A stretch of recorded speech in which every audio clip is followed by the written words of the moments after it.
Hello guys, today I will be reviewing the Tornado V3 standard. So opening up the box, there's nice cool art right here.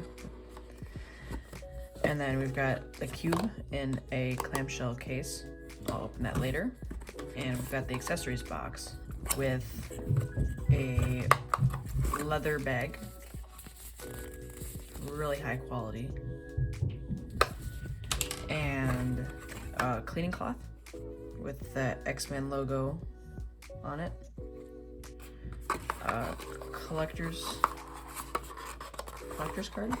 Can't get it out. Collector's card. And a setting tool for the magnets. And then we have a pamphlet on how to adjust the cube and solve the cube. So I will be keeping those in there. Now, taking a look at the cube, it comes in this magnetic case with two magnets here that attract to close the case, which is a really nice touch. Opening it up. So here's the cube. It's got like a glossy finish. Not quite UV coated, but not quite frosted. So it's fairly tight out of the box. I might have to loosen it a bit, but first turns.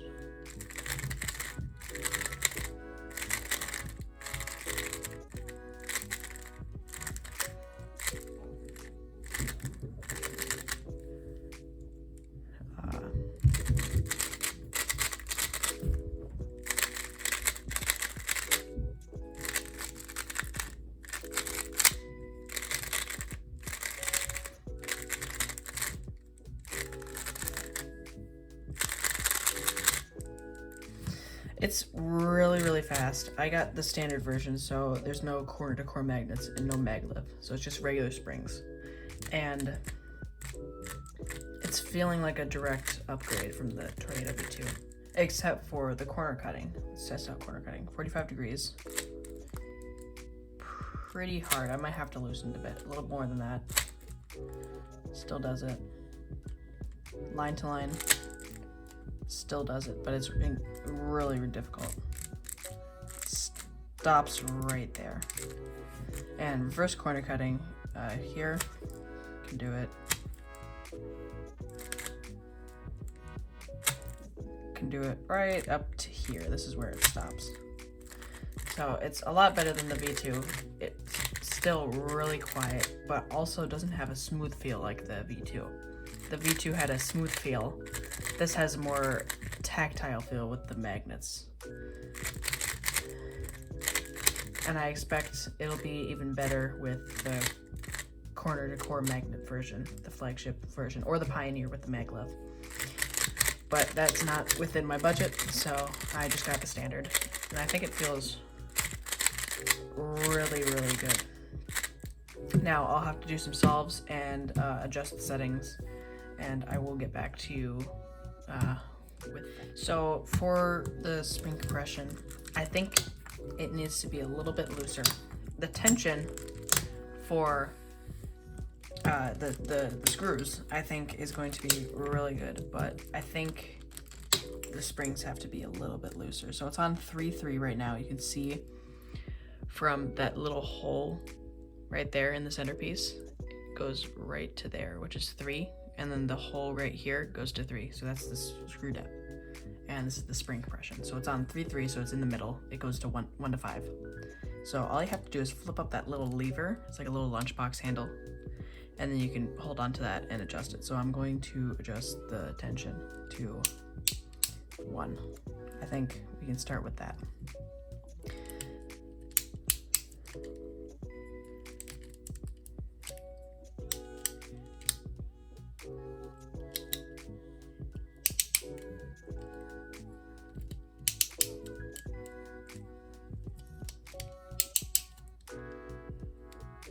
Okay, so they are all on 1 for the springs, and the compression, the spring compression is at 1 and the screws are at 3. So the screws are going to be a little bit tighter. Corner cutting should be a little bit easier. So the screws, they control how much you can pull the cube apart.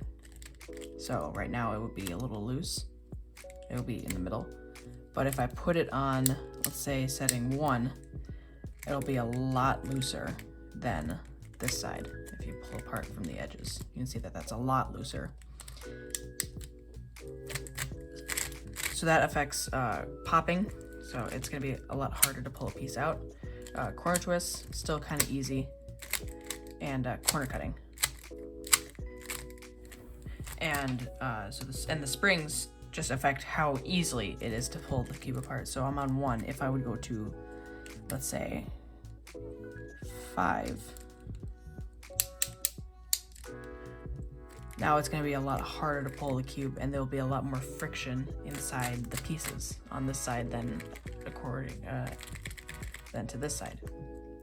So let me change the setting back. Okay. Now it's on 3-1, which I think is a really good setting because I like fast cubes, but I don't want it to pop. And I want it to be a little bit more reliable, but I like it to be fast. So I think that's good. For the magnets, what I can tell is that I think they're a little too weak. They're on, here, let me show you.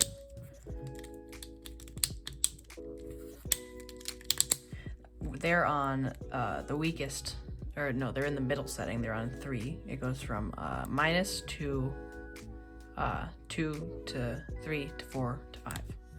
And I think I might just set them to a stronger setting. So all you have to do is take out the setting tool and you just put this little flathead screwdriver onto the piece and you turn it. Now, let's see, it should be on setting 5. So let me adjust all of these.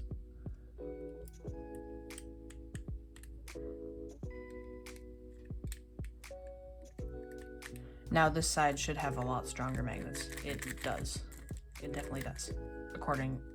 So like compared to this side, it has a lot stronger magnets. So let's do that to all the sides.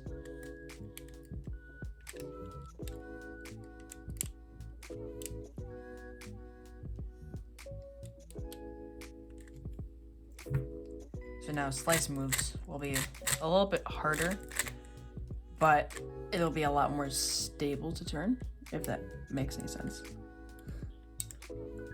I think these would be my ideal settings because I could feel almost the cube deforming when I was doing solves.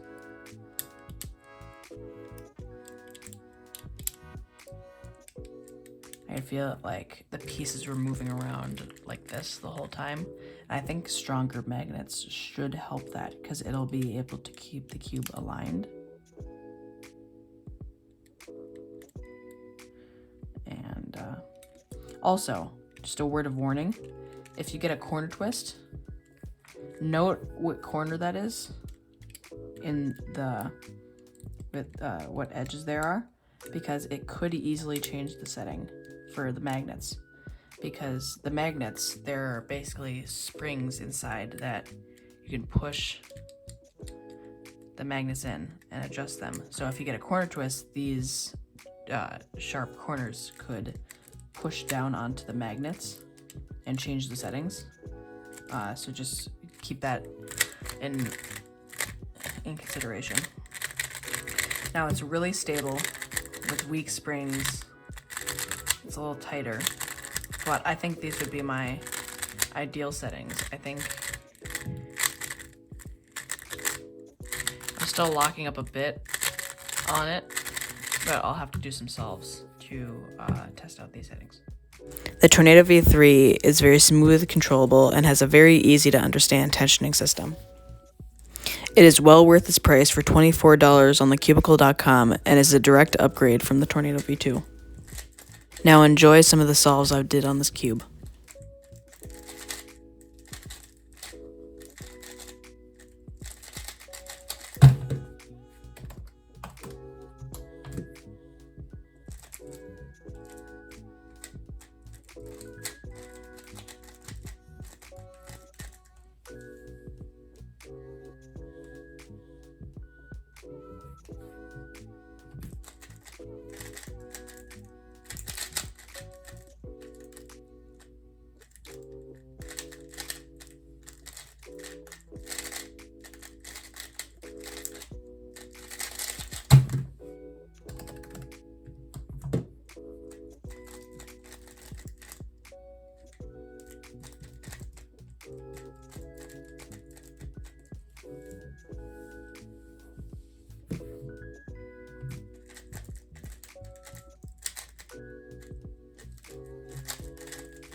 Thanks for watching. Subscribe, like, and comment, and share this video with others.